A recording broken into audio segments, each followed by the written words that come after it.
Welcome to Mornings with Patricia. Happy Monday. I'm going to be doing a couple of videos a day, so you'll see them posted. So today when these load, I'll post for Monday, Tuesday, because next week I'm going camping. So I'll be doing extra this week so that I won't miss a beat for next week. So you'll still have Mornings with Patricia. I've been reading a book by John Shirley called Gurdjieff, An Introduction to His Life and Ideas. And Gurdjieff was Russian, and he died in, I think, the 1940s. Amazing man.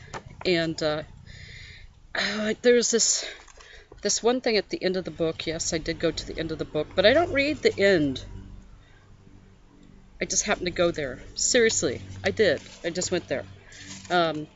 Anyway, it was a quote. I don't know where it's at, but anyway, it was a quote by Lou Reed.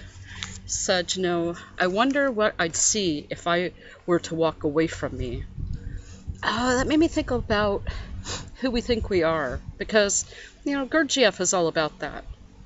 He actually thought that humans were very mechanistic. We were like machines because we had these kind of set automatic responses to things and to our lives. And so he, how do I say this? I mean, it's hard for us as Westerners to think about, but he definitely had a way about, he definitely had a way about him and the way that he worked with people, and it was almost like a little bit of a shock value. But anyway, I wonder what I'd see if I were to walk away from me. What does that mean? What do you think that means? Well, for me, it means that if I were to walk away from me, if I were to not be inside me and I were to walk away and to look back, I may see and perceive a very different person named Patricia than the one I'm looking at now, from the inside out. Because, we have this list, don't we, of who we think we are. There's a question that often comes up or is used by presenters, and it says, who are you? And they'll ask the audience, and the audience will say, oh, well, I'm Patricia. I was born in Michigan. I've been married for 30 years. I'm the mom of 2 sons, 24 and 15, and blah, blah, blah, blah, blah. I'm a minister, all these things. But who are you? Oh, okay. Not what you do, not who you're married to, not those sorts of things, but who are you really inside?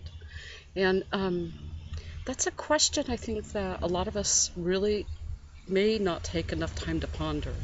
And that's what Gurdjieff is saying, because he says, we awaken. We awaken to our true selves when we do this inner work, when we look at the impressions. I think he called them impressions. And when we do that inner work and we look at ourselves. So I had a really interesting thing happen the other day.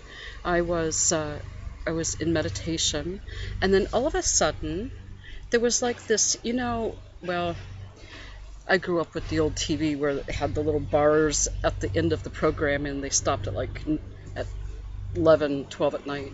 But anyway, every once in a while with the reception, it goes, and you'd lose the reception. It was kind of like something trying to get in. And that's what you'll hear the lawnmowers in back. It's a busy day for people, I guess. So there was this reception that came through, and I was like, oh my goodness, what was that? And it was kind of like something was trying to get through, a frequency on the radio waves or the waves of the universe. And I just noticed that.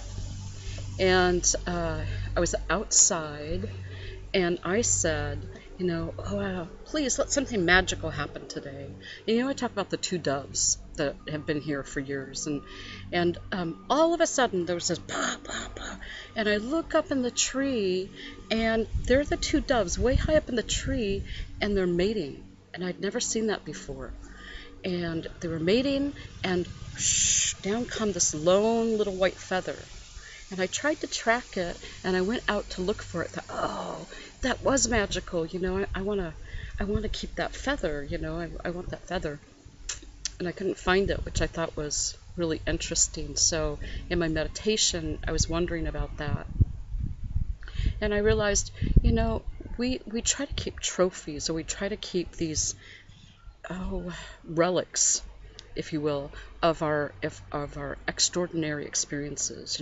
The special rock, the feather, whatever. And not that that's wrong, but what came to me was it's all magical.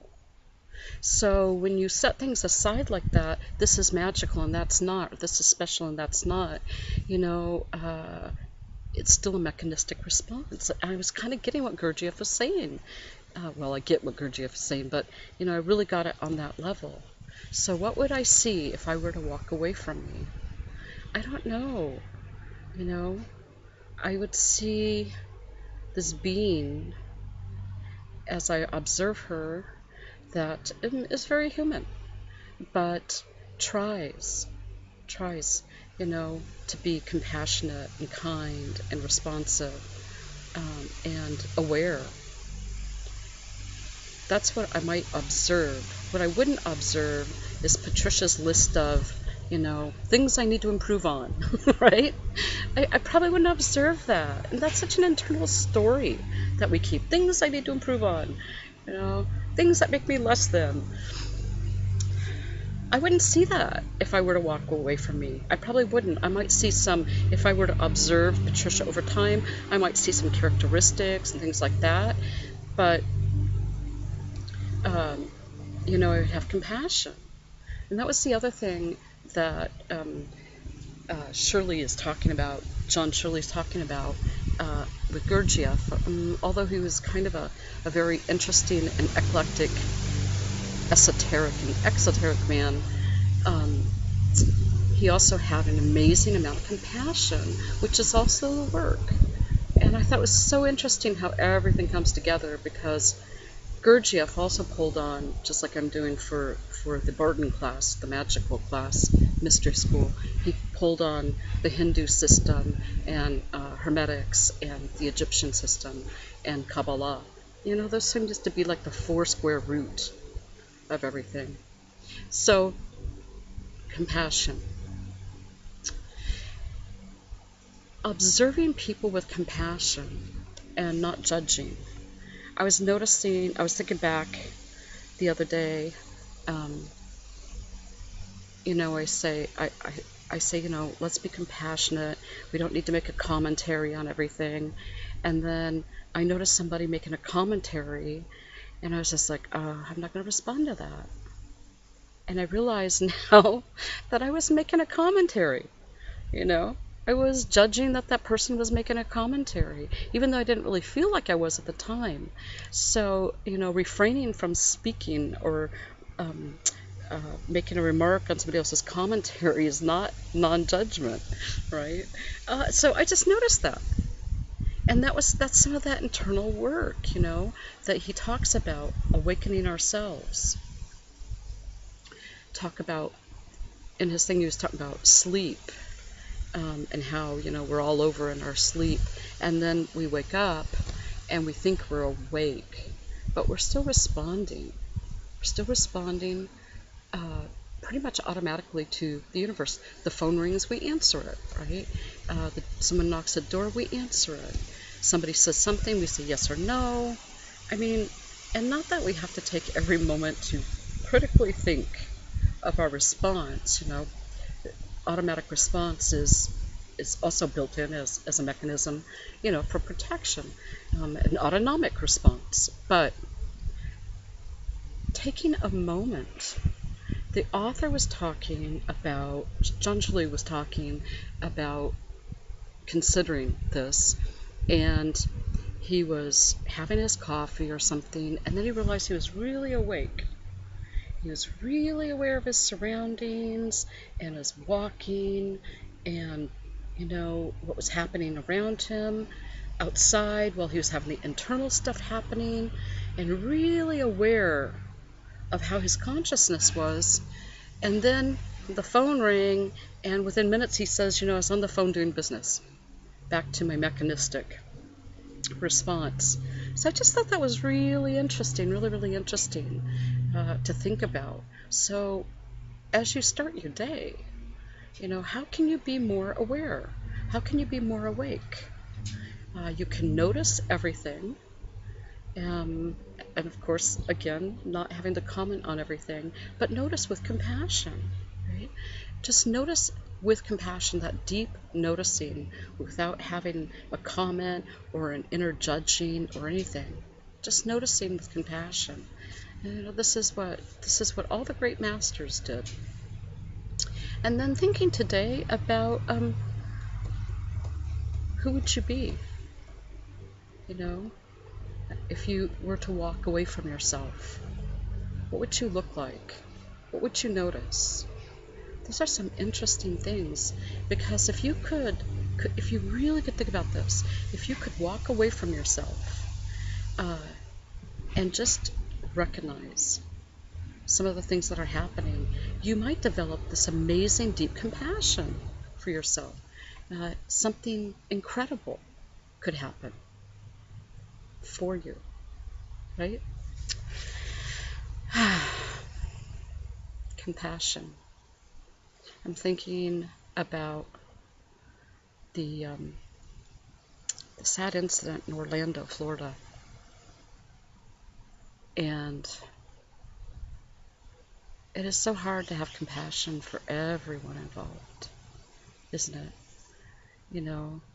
It's really pretty easy to have compassion for those who are the victims. It's harder to have compassion for the perpetrators, isn't it? And you have to think, or I have to think, to what level, right? To what level this person has went in their mind, not in their heart, but in their mind, that they're so convinced that they're doing the right thing.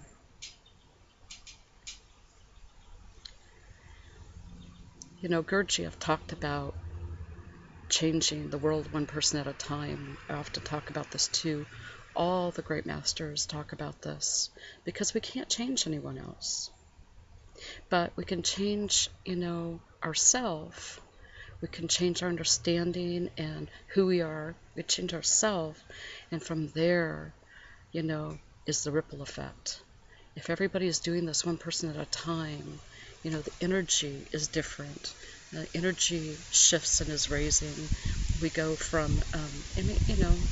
from stop fighting wars with wars to being peace, right? To being love, to being joy, to being compassion. And we have to start with ourselves. We walk away from ourselves and treat ourselves with peace and love and joy and compassion. Those are the things to think about. Those are the things to think about today.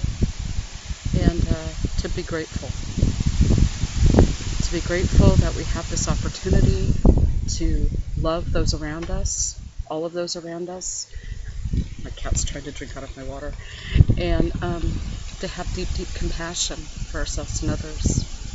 Okay, so 1, 2, 3. Oh my God, I love myself. And I love you.